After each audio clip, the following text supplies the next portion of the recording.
Guys, so welcome back to the channel. So last video में के बाद आप लोगों को लास्ट वीडियो काफ़ी पसंद आया, so thank you so much for sharing all of your love for on that video. So after that video I have received so many DMs related to my schedule जो मैंने follow करा था. So after multiple requests today I will be sharing the exact schedule that I have followed, जिसने मुझे all India rank 4952 से all India rank 652 तक लेकर आ गया. एंड एक बात याद रखना, आई am not sharing a time table with you. I am sharing a system, and the difference between time table and system is that कि टाइम टेबल आपको बताएगा कि ओके 10 बजे क्या करना है, बट आपको शेड्यूल या एक सिस्टम बताएगा कि आपको क्या करना ही करना है. आप 10 बजे करो, 11 बजे करो, 10:30 बजे करो या 2 बजे करो, it is something which you have to do. And time जो है वो आपके बेसिस पे आप सेट कर सकते हो. So let's start with today's video. So देखो, अब जैसे क्लैट में ऑलमोस्ट 100 अराउंड डेज बचे हैं, राइट. सो ऐसे बहुत सारे दिन आ सकते हैं, ऐसे कुछ दिन आएंगे जहाँ हमारी प्रोडक्टिविटी कम है, हमारा कोई प्रायर एंगेजमेंट है, या हम थके हुए हैं, या मूड ऑफ है, या आज पढ़ने का मन नहीं है. सो अगर हम एक सिस्टम क्रिएट करने लग जाएंगे अभी से, so before the exam, before the 1 month, 2 month, 2.5 month before the exam, हमारे पास एक एग्जैक्ट सिस्टम होगा जिसमें हमें हमारा मेहनत जो एक्स्ट्रा एफर्ट है या एनर्जी है वो लगाना नहीं पड़ेगा. And we will do what, हमारे पास ऑलरेडी एक मैकेनिकल सिस्टम होगा जिसमें हम काम करेंगे. सो हमारा डिसिप्लिन हमें काम करवाएगा rather than the motivation. So we will work on building that system, जो कि कंसिस्टेंट किससे रहेगा, डिसिप्लिन के थ्रू रहेगा. सो तुम लोगों ने मेरी प्रीवियस वीडियो देखी थी जिसमें मैंने बताया था कि monthly, weekly and daily schedule बनाना है. सो वीकली शेड्यूल, मंथली तो टारगेट्स मैंने प्रीवियसली बताए थे. वीकली शेड्यूल क्या होता है, वीकली शेड्यूल में तुम 7 दिन का तुम्हारे पास होना चाहिए कि वॉट ऑल थिंग्स जो तुम कवर करोगे. सो ऐसा नहीं है कि ये है ये है ये है, broadly you have to do. And daily schedule में तुम्हें बनाना है कि तुम्हें क्या करना है क्या नहीं करना है. तुम्हारे डेज डिवाइड होंगे किसमें, मॉक डेज और नॉन मॉक डेज. उससे पहले मैं एक टर्म बता रही हूँ विच इज अ रूटीन या रिचुअल, जो भी बोलना है बोल सकते हैं. It is doing the non negotiables. Non negotiable as the name suggest कि कुछ भी हो जाए, तुम्हारे पास बेर मिनिमम टाइम बचे, ये सब तुम्हें करना ही है. So before explaining mock days and non mock days, I will be explaining क्या होता है नॉन नेगोशिएबल्स. तो सबसे पहला इंपॉर्टेंट होता है वो होता है newspaper. Number 1, reading the newspaper with the timer. अगर तुम बिना टाइमर के न्यूज़पेपर पढ़ रहे हो, स्टॉप डूइंग दैट. एडिटोरियल्स जो हैं वो टाइमर लगा के पढ़ना है. And pay attention to legal newses, national development, international development, and जो भी एडिशनल चीज़ें हैं उन्हें तुम स्किप कर सकते हो. You don't have to pay attention to the all newspaper, but read the editorial part with timer so that your comprehension will improve from that.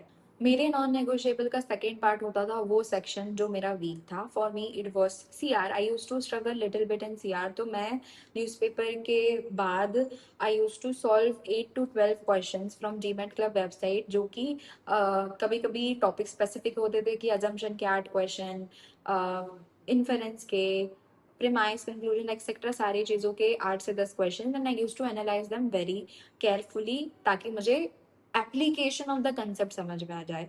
तो मेरे साथ ये प्रॉब्लम होती थी कि मुझे एप्लीकेशन समझ में नहीं आता था कि कैसे अप्लाई करना है. Know what is what, but I don't know how to do that. The next thing is what, जैसे ही मैंने क्वेश्चन सॉल्व करे उसके बाद मैं एक सेक्शनल देती थी, and then I use to analyse it. By because it was a weakest section of mind, तो मैं उस पर ध्यान देती थी.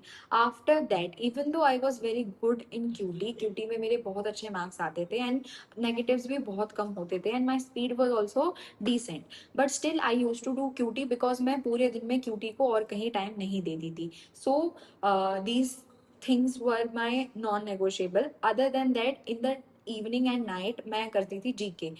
अनादर and the fourth important thing is what, तुम्हारा रिविजन ऑफ GK. या तो तुम नया पढ़ रहे हो या तो तुम पुराना GK रिवाइज कर रहे हो. Learning the new concept, new topics of GK and revising the old one, तुम्हें बैलेंस करना है. सो अगर तुम्हें एक वीडियो चाहिए how to make a schedule for revision of GK, comment in the section and subscribe to the channel. So मैं अपने non negotiables दिन शुरू होते से ही खत्म कर देती। I use to start my day with what I use to start my day with newspaper. फिर मैं एक बार क्विक रिविजन करती थी, जो जो मैंने न्यूज़ पढ़ी है या वॉट एवर द थिंग्स जो मैंने राइट डाउन करी है important topics. Then I use to solve a CR का sectional questions, and I also used to solve English का comprehension from a book Aristotle, जो कि बहुत अच्छी बुक है for building a higher level comprehension for English.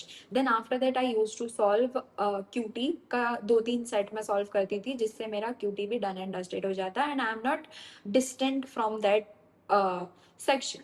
So with this मेरा most 90% of non negotiable complete हो जाता था. उसके बाद जीके बचता था मेरा, जो कि मैं इवनिंग में विदाउट फेल सॉल्व करती रीड करती थी एंड याद करके रिवाइज करती थी. तो गाइस ये तो हो गया हमारा नॉन नेगोशिएबल, जो तो तुम्हें करना ही करना है, ठीक है. अब आते हैं हम मॉक डेज और नॉन मॉक डेज. तो जैसे कि नाम से क्लियर हो रहा है, मॉक डे और नॉन मॉक डे, जिस दिन तुम मॉक दे रहे हो वो हो गया तुम्हारा मॉक डे, जिस दिन तुम मॉक नहीं दे रहे हो वो हो गया तुम्हारा नॉन मॉक डे.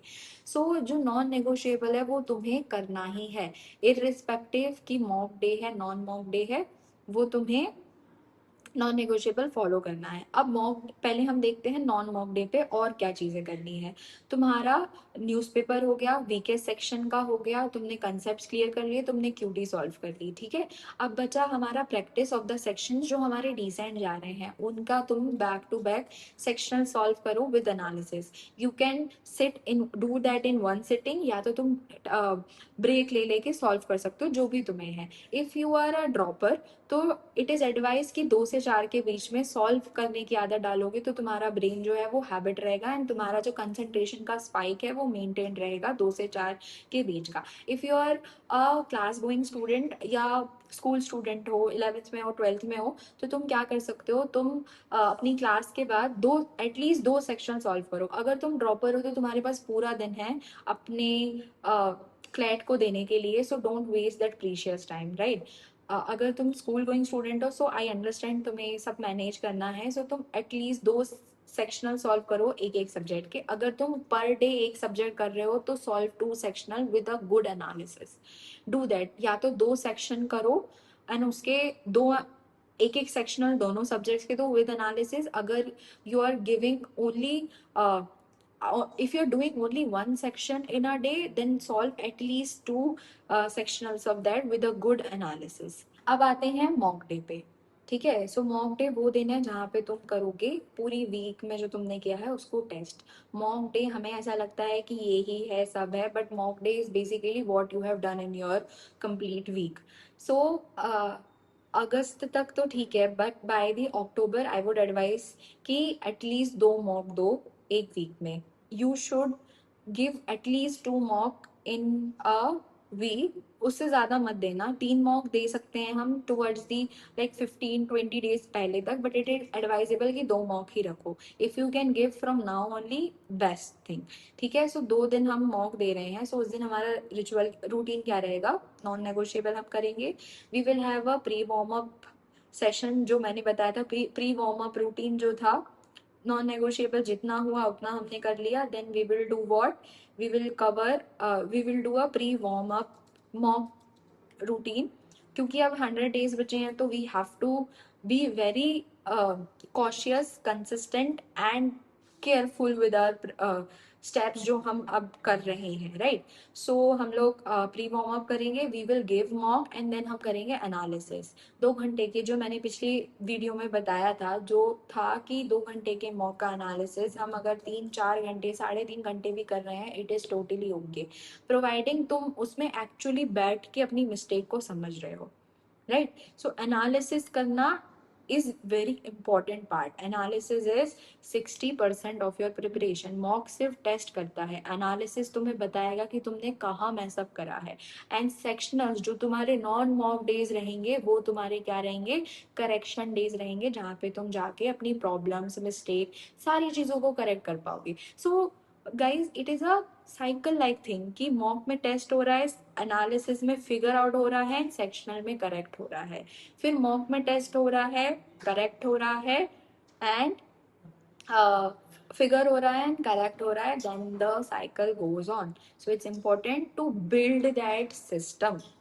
अब देखो मॉक डे के बाद एनालिसिस कंप्लीट करने के बाद तुम्हारे पास टाइम बचता है, जो कि बच जाएगा 2-3 घंटे के बाद। You will have some spare time, so उसमें तुम जीके कर सकते हो। You can revise your GK and then next day mock day के बेसिस पे you can solve give sections and everything.